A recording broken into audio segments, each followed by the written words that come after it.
I'm very happy. Some quick business off the top. Show of hands, people who have questions they might want to ask of our guests. Okay, there are definitely some questions from the crowd. Of course, cell phones off, please, or to vibrate. And if you have pagers, return to 1993. Our guest, you're here to see her. She doesn't need much more of an introduction than the extremely punny one that I wrote, so I apologize in advance. She's a lady we should all have faith in. So, bring it on and let the applause echo through the hall. It's Eliza.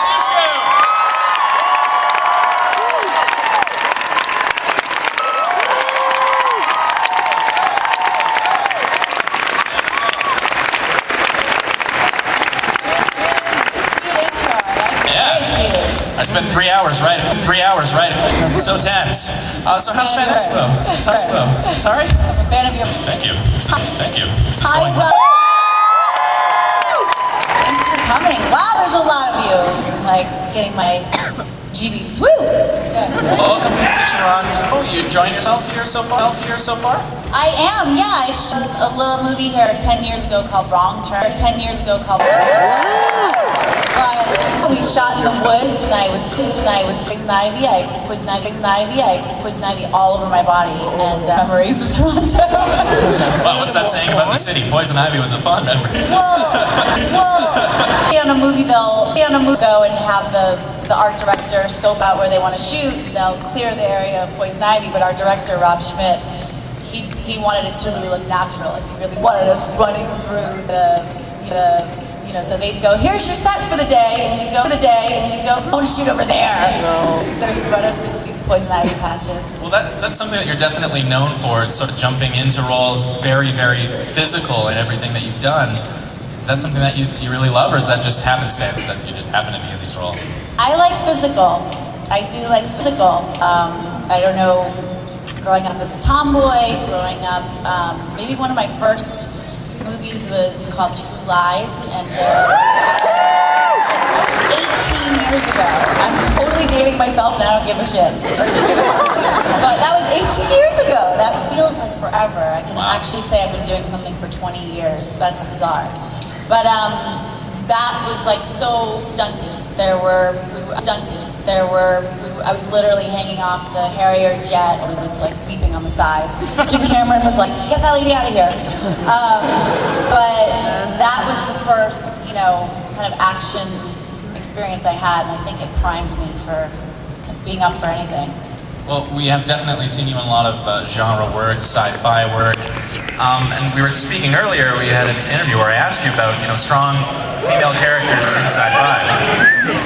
Do you think that sci-fi overall, caters to women more than people give it credit for? And do you think it provides opportunity for actresses to have, meatier, better roles than perhaps non-genre entertainment?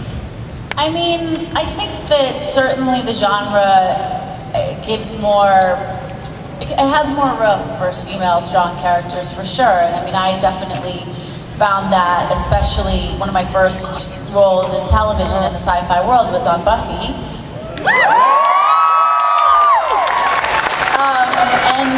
And truly, I mean, I never wanted to act as a little, kind of tripped and fell into it. And I did some fun movies, but they were, True Lies was a blockbuster, and I did a lot of movies that were male-driven, and then Buffy came along, and I really felt that character like transcended any of the other work that I had done, and the character was it just touched people. It got into people's skin, and like got in there, looked around, and messed with them. And people didn't know whether to love me or hate me, so they did both, and it was just like sexy and all good. And I think that also echoing. Wow.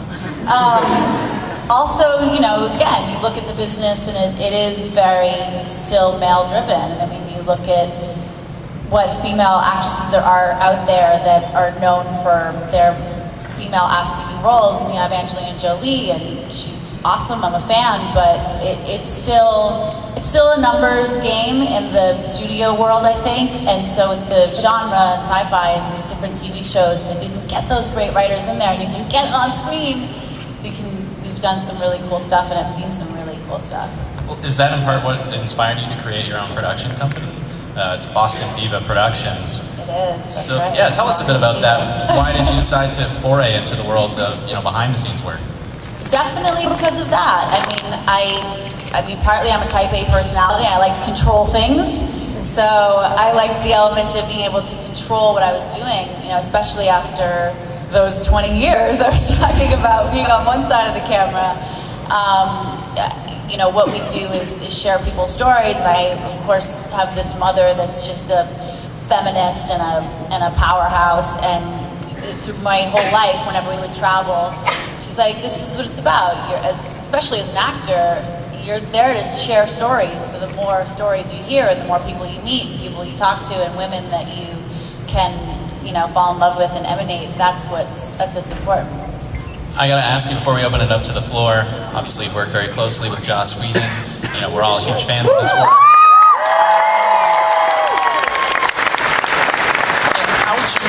How would you describe him? Like, there wasn't a big audience here, and we were just talking for coffee, and I was like, "Hey, how's your friend Joss? What's he doing? How would you describe him?" Joss has this horrible, awesome dance that he does, where his legs just it's the most frightening and spectacular thing you've ever seen, and so he's known as Crazy Legs amongst his nearest and dearest. But that kind of sums him up. Like he's so smart, obviously, and he gets women and he knows how to write women. He loves women. He's a feminist himself, and then he's also just so self-deprecating, and he doesn't care what people think. He knows what he thinks and he believes, and people that love him for that, it's like a big awesome party, and it's a love fest. But I just admire him. He's taken some incredible risks. He's created some of, I think, the most extraordinary, work in all mediums, and I'm proud to call him a friend. And he also does great things on the side, Serenity Now. I don't know if you guys are fans of that, but if you're not, you should be. Quality Now. He's created an amazing organization. I don't know if he created it, but he's involved in it, and he's just a stellar dude. Very cool. Well, let's open it up to the floor. I know Michelle's got a microphone somewhere. Oh, there she is over there. Hi. Oh, anyone over on that side of the room with questions? And there we go, microphone in. It's so quiet. Am I boring? I have no idea. Hi, I'm Crystal, and this is my friend Amanda. She's meeting you today. Hi, Crystal and friend Amanda. My question is how was producing and being in the show Dollhouse? How did you balance both of them at the same time? How was producing and acting in Dollhouse? It was exciting, and it was challenging, but Dollhouse was the creation of, it was the baby, the byproduct of a lunch that I had with Joss, where we sat down just kind of to catch up, but I also wanted to ask him if there was anything really rad we could do together, and so we started to talk about my life and what I had done and what I was doing, and he went to the bathroom and came back, and he was like, "It's called Dollhouse," and get a really powerful pee. And he wanted to do it, but we had talked after Buffy about maybe doing a Faith spinoff, and he was a little cooked, I think, and Buffy had been going on for so long, and Buffy too had ended on such a strong note, and Angel was doing great, and so at that time we kind of didn't. He said to me, "I can't quite be the captain of the ship on it. I'd love to, be one of the people that molds it and oversees it." But so we didn't do Faith the Vampire Slayer at that time, but we did Dollhouse, and he's like, "This has got to be us doing this, and I'd love for you to be my partner in this, and if you do indeed want to become a producer on it, or we've produced something here, but I kind of want you to work for it. It's not just a cute vanity card." So it added an element of, for me, passion for the project, because it was more than just being a pretty face, or trying to be. But it also inspired me and helped me to then move forward and now work on my own projects, and we're producing a few things now. My brother is my producing partner, Nate Dogg, and it's really exciting. It's a whole different, broad spectrum of things we can do now. Cool. Long-winded answer. Shut me up. We got another right in the front row right here. Hi. You mentioned Faith and Joseph that decided to do the Faith series, but you hadn't come back on that. If you had a chance to say, do Faith one more time, maybe even as part of something else towards a movie or something, like just as an epic death or like whatever, just to do one more shot, would you ever take that chance, or would you work with Joss to do that again? Depends on who I'm doing her for. If you know what I mean. I mean, I wouldn't just take any fake, you know, any fake script that came my way. It would definitely have to be, you know, a Joss or a Tim Minear or a Jane Espenson or someone. I mean, I would love to fill that suit again, you know. It was such a, I mean, parts of me do, and then parts of me go, wow, she's kind of, if I may say, dare say, iconic, and I almost don't want to mess her up, but it would be exciting, man, you know. Does that answer your question? And what if it's just the right bit? Yeah. Any more hand? There are so many people, it's so quiet. I thought I was going to be like a school teacher going like, you over there, stop talking. We try to be polite so that everyone can hear. Canadians are so polite.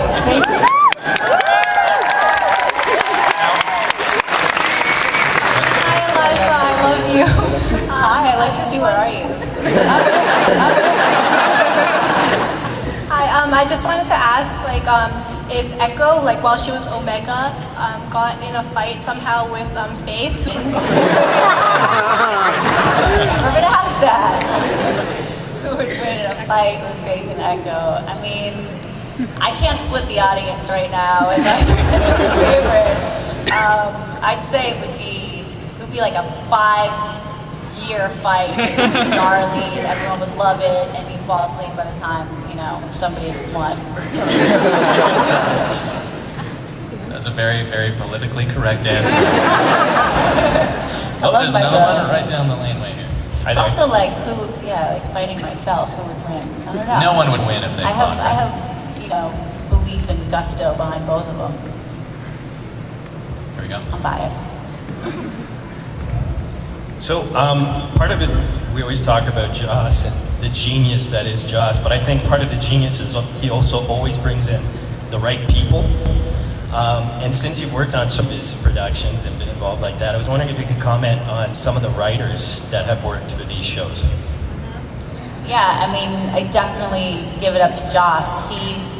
It's hard in the studio world and even, you know, in television to get people behind you to take chances on actors that aren't very well known. And he has done that. I mean, he has done that. There are just countless people that he's shepherded into awesome roles and awesome careers. And then, of course, the writers as well. I mean, he's just really the kind of guy that gives people the chance if they're up for the work and if they're up for, if he sees something in them, and it's really special because you don't get that a lot. And he's, you know, I've worked with writers that started with him, you know, from early on. There were people that said they were PAs or they were writer's assistants, but if they turned in a good product, he put it up there, you know? And so it's just another testament to what a good guy he is. He's just not your superficial Hollywood type. He's the real deal, and he values, you know, he values the work and he values the people. Oh, Michelle's got one over here on the left. Hi. Hi. I just had a question for you. There's a new Buffy the Vampire Slayer film coming out sometime in the future. And I understand the rights are owned by somebody else, but are you at all frustrated or have anything to say about why they're not bringing back any of the old cast? Because I feel like that's a real shame. I don't know a lot about the people, about who's doing it, but I know that Joss isn't, and so I've said, you know, I don't really trust the girl or the world without Joss behind it. I don't know what it's going to be. I mean, I'm not like anti the new Buffy movie because you never know, but I definitely, you know, it's a different project, and I think it falls into a lot of the Hollywood recycling that's going on these days, if you've noticed. And yeah, sometimes people love it, and sometimes people cream it. So like kill it. So yeah, I don't know if that's gonna be, and I don't know why they haven't brought anyone else in. Like I said, I don't really, I wouldn't reenact or I wouldn't like boot up for any version of Faith and Buffy. That I wouldn't do, but I don't know anything about it, so. Oh, we got one in the middle, somewhere right there. Hi there. So if you could go back and play a role in a television show that you've never had a part in the history of TV, what would it be? Like, what are you a fan of? I'm a fan of. I'm a fan of a lot of things. It's fun being a fan. Shoot, there are so many things I love. Fans are awesome. But I mean, you know, the last couple of years, the 2 years on Dollhouse, I had no life whatsoever. I would like anything I tried to TiVo, I would be asleep in 30 seconds. But lately we get our True Blood on. You guys like True Blood? It blows my mind. I can't even believe I'm watching what I'm watching half the time when I'm seeing it because it's just so out there. I love Alan Ball. I mean, I did watch 6 Feet Under back when he was doing that show, the great show. I actually auditioned for 6 Feet Under for Lauren Ambrose. Is that right? Yep. Her role. And she was much better than I would have been. But gosh, there's a lot of great stuff out there, and I can't really think of anything that I'd go back. If I feel like if it was meant to be, it would have been meant to be. But I just focus on like what I've done and what I can do. It'd be great to see you as a vampire in True Blood. Way in the back, right there, she's waving next to me. You picking out homegirl way in the back. Where? Oh. Hi. Such a giver. You're such a lovely guy. I'm just wondering, how was your experience working with Kevin Smith? And what was your favorite part of that? And also, would you consider doing something, I mean, in the future if you ever decided to recast you? Kevin Smith. What a wacko. He's Kevin's Kevin. Like, there's nobody like him. And I think Jason Mewes was running around here. I know he was. He He's ran here. into my photo op and my mall thing. It was awesome. I love those guys. Talk about, you know, creating something different and creating a world of you know, like-minded, whack-minded, funny people. I met Kevin. I had seen Clerks and Mallrats, and had been a fan. We met. I heard he was doing some movie. It was kind of like secretive because he started getting really famous and he got all secretive. But we met for lunch again, and he was like, "What's your name?" Eliza Dukshu. So Dukshu from Kevin Smith, and he hired me to be a diamond thief in a leather cat suit and like do some dirty business for the pizza man. I can't really remember that, but basically I was a fan and I was like, anything you want me to do, I'm pretty open. And that movie was just a fun romp, and we had a lot of fun making it, and there were just great people in it, and you know, he's still someone I can say I also consider a friend. Things are about to get adorable in here. Who's right down the middle? Who's your best friend from Buffy? Who's my best friend from Buffy? Aww. They're all my best friends, sweetie. We're all best friends forever. I can't pick favorites. They were all really special, and they were all. You know, I just learned a lot on that show because I'd never done television before, and so they all taught me something. And Sarah Michelle Gellar, Miss Buffy herself, was great, and I have a lot of respect for her. David Boreanaz, who played Angel, he was total goofball maniac. I loved him for that. I'm like, you play this serious guy on the show, and you're like running around flashing everyone. But he was, I'm telling this to a 5-year-old. It's okay, it's okay. Flashing them big smiles. and 5-year-olds are very mature for their age. 5-year-old came up earlier to pick a photo, and I'm like, oh, I love this one. It's so bright and colorful. I had a giant clock in my hand. But yeah, Nikki Allison Hannigan, she's super fun. I love Allie. Yeah, they were all just lovely. Charisma, love Charisma. Tony Head, Seth Green. Joyce. I wanted you to know that she's 7, so just so you know. She's 7. Sorry. No, she's like, and you just offended me. Bye. I love you. Come back in 5 years. Very mature 7-year-old as well. Oh, and here with the red shirt, Bazinga. Hi. Hi. How old are you? Hi. What's your favorite role you ever played? My favorite role I've ever played? I can't pick. I mean, I obviously had a lot of fun as Faith. I loved Dollhouse. I loved True Lies. I loved my first movie that night. I mean, everything I've done, it's... I love that night fans over there. 2 people are like, hey.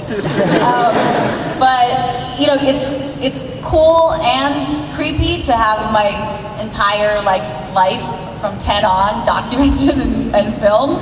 Sometimes it's not cool, like, you know, when you're with your boyfriend and you come on at like 13 years old and you're awkward stage in a movie and it's a little, you feel like a little dork. But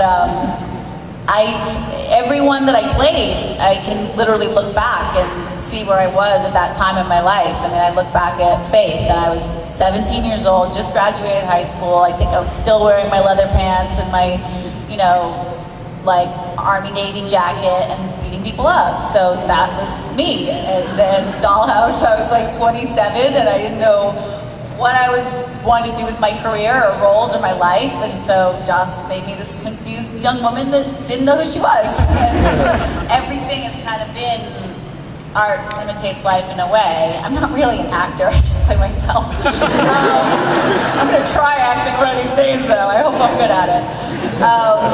But I can't pick a favorite because they're all a part of me, my Boston. A part of me.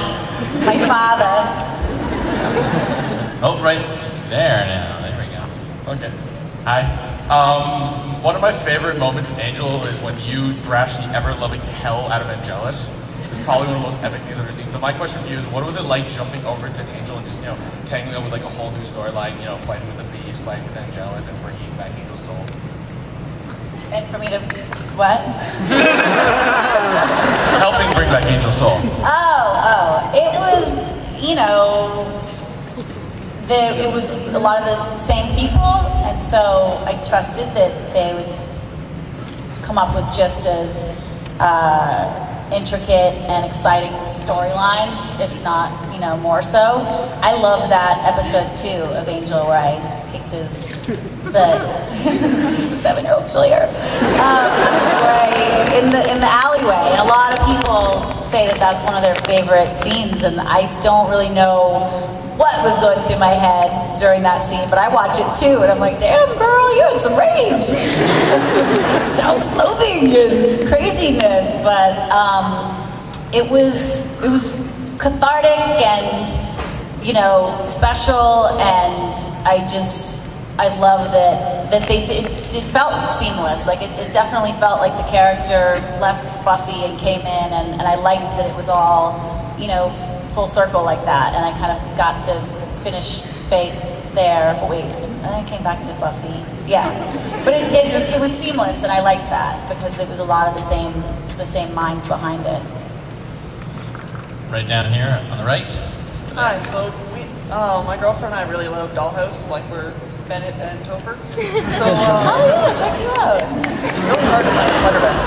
You guys just got my best costume award. Bam, right there. So, I was wondering during Dollhouse, how hard was it to separate you in real life and all the characters you had to play because there were so many of them, and especially when Echo became herself and combined all of them?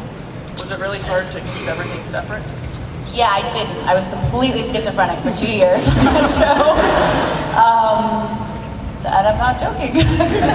It moved so fast, and there were so many, but it was totally what I asked for, and so I couldn't say a word. I just like jumped in and went for it, and some came out more graceful than others, and I loved it, but it was definitely maddening at times to jump around, and but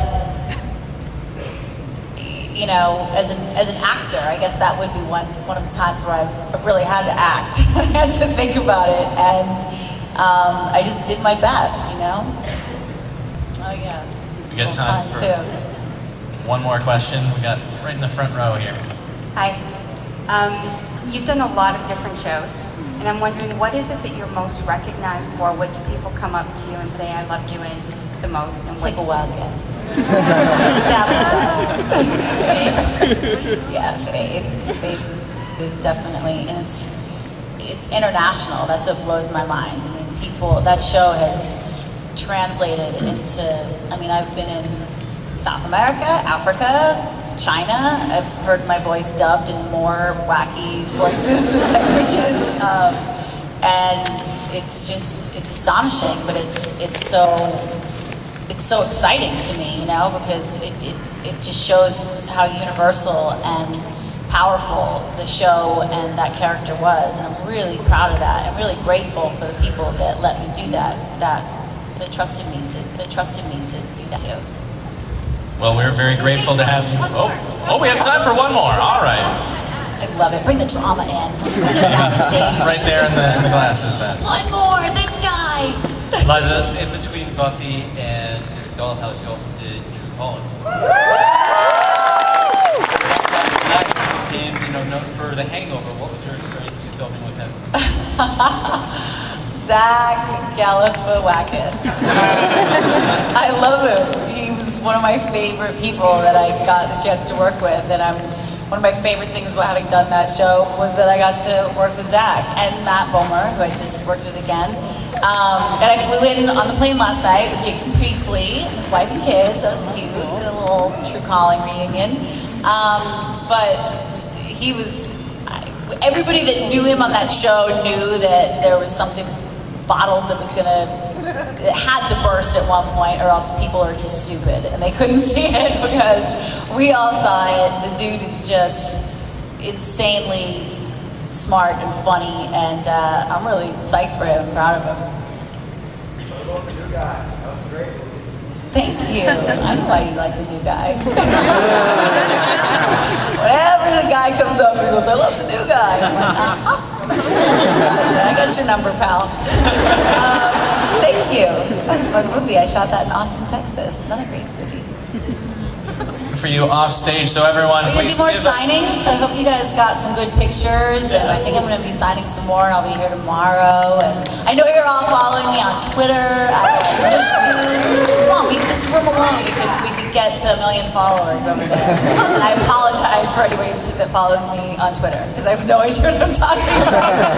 But I really appreciate you guys so much, and I love coming to these things, and I swear on my mother's life, it's not just about the money. It really, to me, it's such an opportunity. Like I said, I'm a fan, and I love that people are fans. I mean, I couldn't do what I do without you guys, and I feel it so strong in these places, and it gives me so much gratitude and so much pleasure to be here and meet you guys. And I know we only get a second here and there, but I really see your faces, and when I get to shake your hands, it means so much to me, and I appreciate the love and the things you tell me, and it makes me continue doing what I'm doing. So thank you guys so much.